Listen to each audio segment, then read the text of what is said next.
Hello mga kabayan! Magandang araw po sa inyong lahat at nandito na naman po tayo nagbabalik after a long time ago. So this is a very short video at ipapasyal ko muna kayo sa aking mga pinuntahan. Ang nakikita nyo ngayon ay isang napakagandang view. Papunta po ako sa seaside at that time.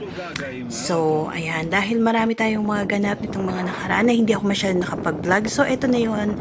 And sa part na ito, ninanamnam ko lang yung lakas ng hangin na nanggagaling sa dagat at namamasyal ng konti habang bisibisihan.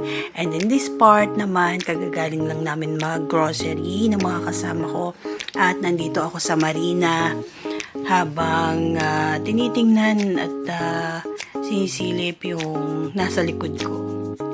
So, the next day naman, morning, nandito naman ako sa syempre sa dagat at pinapanood ko yung ingay, yung mga nakakatuwang ingay ng seagulls habang ninanamnam yung sikat ng araw.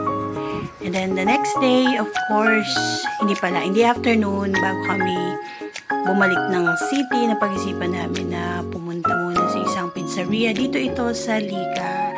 It's a countryside, a very beautiful place, one of the very beautiful place here sa Croatia. Napakaganda, napaka-peaceful. Ang sarap sa pakiramdam kasi sobrang tahimik. Ang ganda ng nakikita mong kapaligiran at ang narinig mo lang ay yung mga huni ng mga kulisap at syempre yung mga ibon.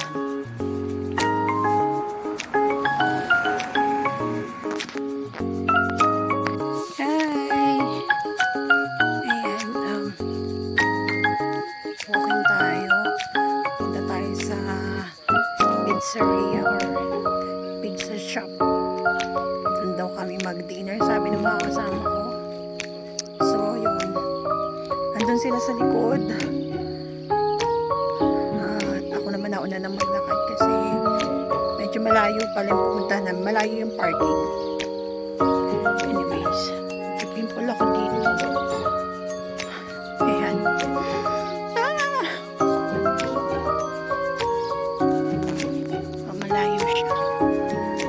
So yun guys, I hope you like this very short video. And kung bago ka pa lamang po sa aking channel, please don't forget to subscribe and hit the notification down below. At syempre mag-comment na rin po kayo. Thank you so much for watching. Bye!